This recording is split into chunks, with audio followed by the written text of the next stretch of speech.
The most dangerous poison in the world is not the one that kills you instantly. It doesn't burn. It doesn't shock. It doesn't announce itself. The most dangerous poison is the one that tastes sweet, so sweet that you choose it. You sip it slowly, a little today, a little tomorrow, every day.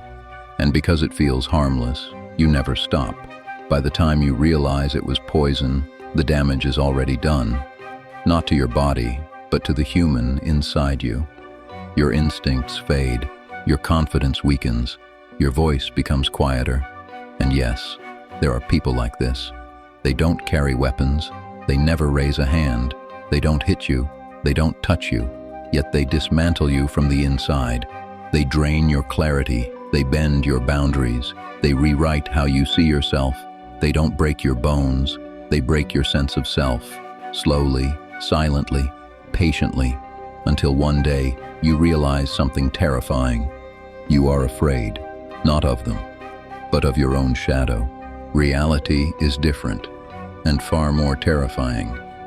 A psychopath can be your boss, the one who inspires everyone at work but breaks you from the inside. A psychopath can be your partner, the one who shows love in front of everyone, but at home treats you in a way that makes you forget your own value. A psychopath can be that amazing friend everyone praises, but only you know what the real face looks like. Friedrich Nietzsche, the great German philosopher, said something that is still relevant today. He who fights with monsters should be careful, lest he thereby become a monster. And he also said, when you stare into the abyss long enough, the abyss stares back into you. Today, we're going down into that darkness, where some people silently build empires and turn others into puppets. So first, we must understand one thing. What is a psychopath? Because there is a lot of confusion. People think psychopath means a dangerous criminal, an insane person locked away. But the truth is different. Many psychopaths live completely normal lives, good jobs, families, social circles. From the outside, they look perfect. So, what is the difference? The difference is that inside them, something is missing. And that missing thing is empathy. Empathy, the ability to feel another person's emotions. Now here's something important. A psychopath can understand emotions intellectually. They know what a person is supposed to feel in a situation, but they don't feel it emotionally. Let me explain it like this. Imagine you're playing chess. You know how the knight moves, how the bishop moves, how powerful the queen is. But do you ever think how the knight feels? Do you ever wonder what the bishop experiences when you sacrifice it? No, because they are pieces, tools to win the game. That's how psychopaths see people. For them, the people around them are pieces, used for their benefit. Remember this name, Robert Hare, one of the world's most important researchers on psychopathy. He spent years studying this, and he says psychopaths are basically social predators. They use charm, they use manipulation, and they move forward with ruthless coldness. And the scariest part, they feel no guilt, no remorse, no regret. So now let's break down the weapons they use, one by one. Because once you understand these weapons, a lot will become clear. You will start seeing patterns you couldn't see before. The first and most powerful weapon is superficial charm, a surface-level attraction trap. Imagine this scene. You go to a fair, there's a magician. He walks onto the stage, confident, smooth, entertaining. He makes people laugh. Everyone is impressed. They think, wow, what a person. And then, slowly, cleverly, without anyone noticing, he empties their pockets. That is exactly what psychopaths do too. Except they don't steal your money first. They steal your heart, your mind, your peace, your identity. When you meet a psychopath for the first time, they feel perfect. Their confidence is sky high. The way they talk is so smooth, so attractive, you automatically feel pulled in. Every sentence has a kind of magic. They listen to you so closely that you think, finally, someone understands me. Someone truly sees me. But in reality, it's a mask. a fake face, perfected over years of practice. Let's make it even clearer. Think of a spider web. From a distance, especially in the morning sunlight with drops of dew, it looks beautiful, almost like art. It shines like diamonds. But the moment a butterfly touches it, game over. It gets trapped, and escape becomes almost impossible. A psychopath's charm is exactly like that. Beautiful from far away, a trap up close. To create this charm, they use very specific techniques. The first technique is mirroring. Mirroring means reflecting you like a mirror. They watch how you sit, and then they sit the same way. They watch how you speak, and then they speak the same way. What do you like? Suddenly they like it too. What are your interests? Suddenly they have the same interests. And when someone feels just like you, thinks like you, acts like you, your brain assumes, this person is like me. This person understands me. We have a special connection. And that is where the web begins. The second technique is love bombing. Love bombing means dropping bombs of attention and affection in the beginning. They give you so much attention you feel like the most special person on earth. Compliments for every small thing, praise for everything you do. You start thinking, how is someone this impressed by me? It's an emotional trap, a trap so sweet you jump into it willingly. Now we come to the second weapon, and this may be the most dangerous of all: gaslighting. Gaslighting is psychological manipulation where the psychopath slowly convinces you that your reality is wrong. What you saw is not true. What you feel is invalid. Your mind is not working properly. Let's take an example. You saw something. You heard a conversation. An incident happened right in front of you. You go to that person and say, this happened. And with full confidence, they say, no, nothing happened. You're remembering wrong. You overthink. You're too sensitive. You're tired. You need rest. Your mind isn't working properly. And the most dangerous part is this. They say it with such conviction that you start doubting yourself. You start thinking, maybe I'm wrong, maybe I saw it wrong, maybe my memory is weak. And it doesn't happen once. It happens daily, repeatedly, in small things, until one day you begin doubting your memory, your perception, your sanity. Gaslighting is like someone giving you poison a little bit every day. On day 1, you just feel confusion. On day 2, you think your memory is failing. On day 3, you begin doubting yourself. And weeks or months later, you become completely dependent on the same person who poisoned you. Now you ask them what is right and what is wrong, because you no longer trust your own judgment. The third weapon is triangulation. Triangulation means playing a triangle game. The psychopath creates jealousy and competition between two people. They tell you, look at your friend or your colleague. They can do it. Why can't you? Or they bring up past relationships. My ex was amazing. They valued me. They cared. And compared to them, you are nothing. That comparison creates deep insecurity inside you. You become desperate to prove yourself. You try harder. You submit more. You lose yourself more. Another form of triangulation is when they create confusion between you and a third person. They tell you, that person said this about you.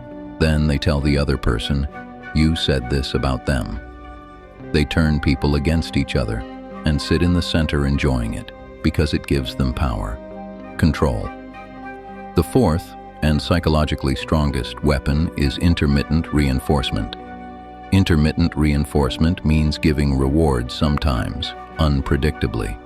This is the technique that creates addiction. The psychopath gives you unpredictable rewards. Sometimes love, sometimes nothing, and you never know when you will get it. One day they are loving, caring, giving you full attention. You think, finally, everything is okay. Then suddenly, without warning, they become cold. They ignore you, dismiss your feelings, act like you don't even exist. You become confused. What did I do wrong? What happened? Then later they become loving again, and the cycle repeats. Here's the psychology behind it. When rewards are predictable, addiction is weaker. But when rewards are unpredictable, random, addiction becomes maximum. This is the same principle used in casino gambling machines. You keep waiting for the next win, the next good moment, and in that waiting, in that hope, you get trapped deeper. You keep thinking, just one more time. If they behave well once more, everything will be fine. But that one more time never becomes stable. It appears, then disappears, and you remain stuck in the cycle. Now let's understand the psychology behind all of this. Psychologists describe a concept called the dark triad, the dark triangle, a combination of 3 personality traits. And there is also the misuse of power dynamics. Psychopaths misuse this knowledge to harm others, control them, extract what they want, ruthlessly. The difference is simple. Using knowledge for awareness is one thing. Using the same knowledge to break people is another. Now the most important question, how can you recognize if someone is a psychopath or not? There are red flags, warning signs, you must know. First red flag, lack of remorse. They feel no guilt for their wrong actions. If they hurt someone, they either justify it was their fault, they deserved it, or they deny it completely. That never happened. Second red flag, pathological lying. Lying is in their nature. They are experts at it, without hesitation, without guilt. They can tell the most elaborate, convincing lies, and they sound so believable that you accept it. Third red flag, parasitic lifestyle. They live like parasites. They use others emotionally and financially. They make minimal effort, but extract maximum benefit. Fourth red flag, shallow emotions. Their feelings are surface level. They can cry, but the tears are not real. It's performance. They can get angry, but the anger is controlled, manipulative, purposeful. They say, "I love you," but the words are hollow. No depth. Fifth red flag, need for stimulation. They constantly need excitement. They get bored quickly. They chase thrills. They often take risks, keep multiple relationships, and always search for something new. But there is one crucial question we cannot ignore. Why do people get trapped? Because blaming only the psychopath does not show the full picture. People who get trapped often have specific characteristics too. They are highly empathetic. They feel others deeply. They think, maybe I can change them. Maybe my love will heal them. They are people pleasers. Making others happy becomes their priority. They sacrifice their own needs. They often have low self-esteem. They don't believe they deserve better. They think, maybe I don't deserve more than this. And often there is past trauma, something in childhood, betrayal in previous relationships, which weakens emotional boundaries. Psychopaths are masters at detecting these vulnerabilities. They see your empathy, your kindness, your goodness. They call it your strength. Then they turn that goodness into a weapon against you. If you feel you are under a psychopath's control, if you feel trapped, understand this first. It is not your fault. This is calculated manipulation, a planned psychological warfare, a mental war where you were forced to fight without weapons. Now let's talk about liberation, the way out. The first and most important step is the no contact rule. No contact means complete cutoff. No messages, no phone calls, no social media interaction, and most importantly, no closure conversation. That final talk where you think, let's talk once, clear everything. Psychopaths see closure as one more opportunity to manipulate you. They will charm you again, guilt you again, confuse you again. No contact means no contact, not even a little. Second step, reality check. Talk to trusted friends and family. Explain the full situation openly. Listen to their perspective. External validation is essential to escape gaslighting, because when you doubt your own truth, unbiased opinions ground you again, bring you back to reality. Third step, professional help, and there is no shame in it. Meet a therapist or counselor who understands trauma and manipulation. This journey is extremely difficult alone. Healing is a process. It takes time. It takes patience. Fourth, and most transformative step, develop self-awareness. Self-awareness means knowing yourself, understanding yourself. Practice mindfulness, meditate, journal, understand your boundaries, and strengthen them. Know your values, your principles, your non-negotiables, and never allow anyone to violate them. Carl Jung, the influential Swiss psychologist, said something very deep. Until you make the unconscious conscious, it will direct your life and you will call it fate. Understand your patterns, reflect. Ask yourself, why did I enter that relationship? Is there a childhood wound that never healed? Is there a belief system that attracts me toward unhealthy relationships? Is there a fear holding me back? Finding answers to these questions is where real healing starts.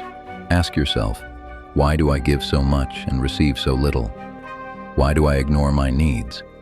Why do I destroy myself trying to keep others happy? When you find honest answers, you can break these patterns. You can change. Another important thing, self-compassion. Be kind to yourself. Don't blame yourself. Tell yourself, I did the best I could at that time. I wasn't weak. I was human. I was manipulated, but it wasn't my fault. So today, we understood something important. A psychopath's control is not magic. It is careful psychological warfare. They use your emotions, your insecurities, and ironically, your goodness, against you. But remember this, knowledge is power. When you understand their techniques, when you recognize their games, their power automatically decreases.